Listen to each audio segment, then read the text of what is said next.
Good morning, dear students. So here again we come with upon a new video on pteridophytes.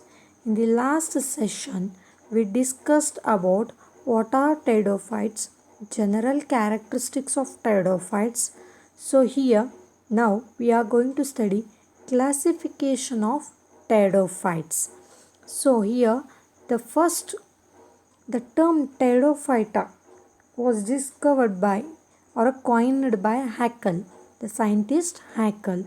Next, Ichler divided the plant kingdom into Cryptogamia and Phanerogamia.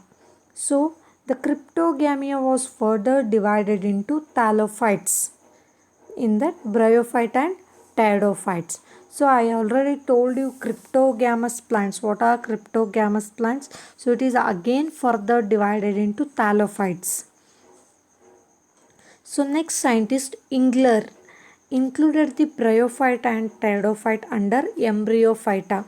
So he included the bryophytes and pteridophytes under embryophyta, nothing but a embryo bearing. Due to discovery of the fossil plants, the classification of pteridophytes undergone vast changes in the recent past. So here again the scientists are going to study and discover more in a fossil plants. While discovering, again pteridophytes have undergone so many changes. Older taxonomists divided the vascular plants in two divisions. One is pteridophyta and another one is a spermatophyta. Older scientists were divided into two types.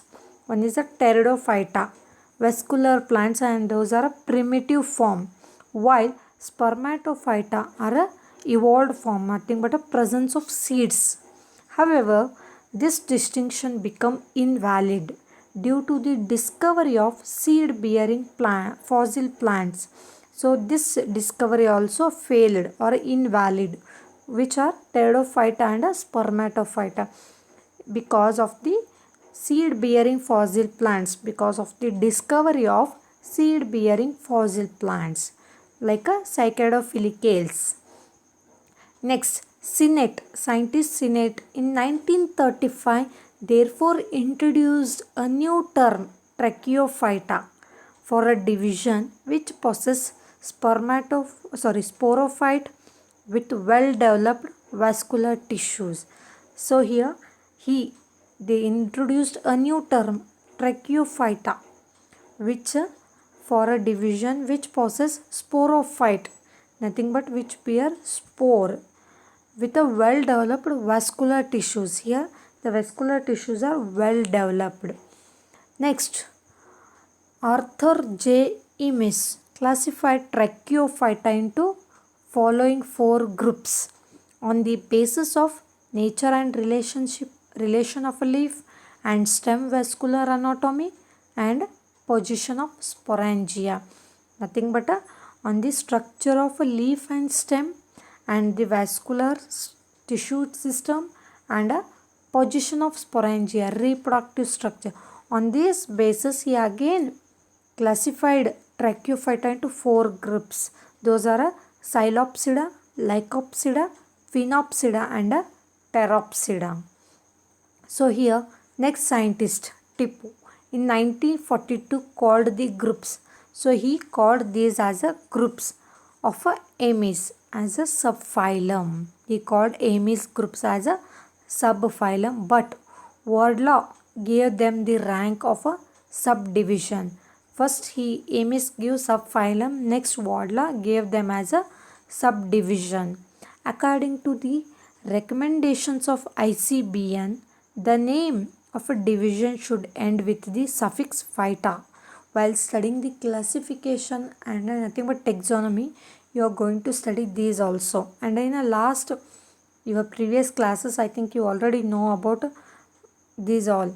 So division ends with a phyta, subdivision ends with phytane, and a class ends with Opsida. So here on this basis, Wardlaw divided the pteridophytes into four divisions. Right? One is a Psilopsida, Lycopsida, Phenopsida and a Pteropsida. While studying example, you come across classes orders, right? Here you can see classes sub and orders here. So here we are going to study one by one division and their important characters here. So first one is a Xylophyta division, Xylophyta. In that example, Xylotum. So Xylotum comes under Xylophyta, right? It is a living and it is a most primitive one.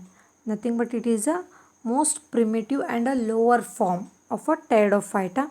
Here rootless with rhizoids. Here roots are absent. Here rhizoids are present and it also act as a roots for the absorption of nutrition. And dichotomously branched photosynthetic stem. Here stem are dichotomously branched, nothing but the main stem is again divided into two equal branches at the terminal bud region, and it is a photosynthetic because here leaves are absent, that why stem only act as a photosynthetic here. Here a stele is a protostele, nothing but central you find a xylem and it is surrounded by a phloem. And Homosporous synangium. Homosporous nothing but a spores of one kind and those are a same. Homo nothing but a same kind of spores are present here. And a synangium nothing but a reproductive organ. It is of a trilocular structure. Here three locules are present. It is enclosed with a sporangia. Inside you find a sporangia. In that you are having spores. And here example fossil genera are Rhynia and Hornophyton. Here fossil genera are Rhynia and Hornophyton, while living genera is Xylotum. While further you are going to study the structure, general character, reproduction, life cycle of a example Xylotum, which is a living genera of a division Xylophyta. And the next division is a Lycophyta, which is a club moss or a spike moss. It is a differentiated plant body. Your plant body is differentiated into root, stem and leaves. Here microphyllous leaves are present. Micro nothing but a small leaves with a single vein. Here leaves are not a branched. Those are unbranched and having a single leaf vein without any leaf gaps. Here leaf gaps will be not there. So that condition is nothing but a microphyllous leaves. Protostele, sometimes siphonostele. So here protostele is present. In some time it is a siphonostele. Nothing but a central large core pith and it is surrounded by xylem and a phloem. Here both homosporous and heterosporous. Nothing but here it may having only same kind of spore or a different kind of a spores or a sex organ here. Homosporous in Lycopodium. Example Lycopodium you find a homosporous, while in Selaginella you find a heterosporous. And here gametophyte depends on fungus for a food. So I already told you sporophytic plant body and a gametophytic plant body. So gametophyte depends completely on a fungus for their food purpose. So here example you are going to study Lycopodium and a Selaginella. While studying example you are again going to discuss in detail. So next division is Phenophyta. Nothing but a horse tail. All are fossil except Equisetum. Here all of the fossil type in a Phenophyta except the example Equisetum. Equisetum genera is only one, which is a living and you are having for a study purpose. Differentiated plant body here. Here also same, it is differentiated into root, stem and leaves. Stem joined with nodes and internodes. Here stem is joined with nodes and internodes. For example in monocotyledon sugar cane, Sugarcane, you can see their nodes and internodal region. Like that only here also stem is joined with the nodes and internodes. Scaly leaves seen as a whorl around the node. So here in the nodal region you find a small leaves, nothing but a scaly leaves, and a sporangia forming strobili or a cone. Here sporangia, reproductive organ, is having a special structure called a strobili or a cone, and it is a homosporous. It is having only same kind of sporus or only one kind of a spores here. So next and a last division is a pterophyta. First, or it is also called Filicophyta. Most widely distributed vascular cryptogamous plants. So these are a most widely distributed and it is of a evolved form, and here it is vascular cryptogamous. You know cryptogamous, nothing but a reproduced by spores, and here differentiated plant body. It is also differentiated into root, stem and leaves, but here stem mostly rhizomatous. Rhizomatous nothing but a act as a rhizome.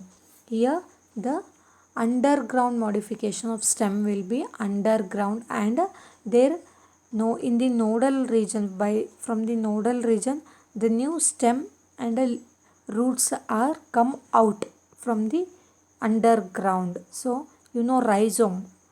Leaves macrophyllous called as a fronds. Here leaves are macrophyllous. Macro nothing but large, and they are having branches elongated and having many veins here. Right, and it is like a palm. Young leaves show cercinate venation, nothing but spirally coiled. Cercinate venation, nothing but leaves are rolled up or coiled at the tip region. In the tip region, the leaves are little bit coiled or rolled. Here, stele is protostele, siphonostele, or a dictyostele. So here, you know protostele, siphonostele, or a dictyostele. Dictyostele nothing but a network of vascular strands. Vascular strands are in a network form or a irregular form, and it is having a central pith. Next, sporangia form sori on the abaxal side of the leaf. So in the abaxal side, nothing but lower surface of the leaf. Adaxal andre, adaxal means upper surface of the leaf. Abaxal nothing but a lower surface of the leaf. Sporocarp in Marsilia. So here almost you know about sporangia. It is a reproductive structure, but in Marsilia it is a sporocarp. It is also a reproductive structure in Marsilia which help for the production and release of spores. Next you are having indusium. Indusium may be true or false. Indusium means it is a membrane, thin covering membrane for a sporocarp or a spore. Here it is a thin membrane. It may be present or may not. That's why they told they may be true or false. And here also same.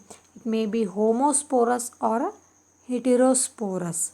Homosporous nothing but same kind spores in a terrace example, while in heterosporous they are a different kind. The sex organs are present in different. And example Marsilia. And here anthrozoids are multiflagellate. You know flagellate. They may be biflagellate or multiflagellated. More than two flagella are present for their movement. Anthrozoids, because it is a male reproductive organ, it has to move and to reach the female reproductive organ, and it is a multiflagellated and motile. So these are the basic nothing but important characteristics of the division Pterophyta. So now we studied the four divisions here. One is a Xylophyta, Lycophyta, and a Phenophyta, and last one is a Pterophyta. I think you all understood the characteristics of this division. While studying next further classes, we are going to study their examples and their characteristics and their internal characteristics, reproduction, and a life cycle. So I think you all understood in this class the classification of pteridophytes. Thank you.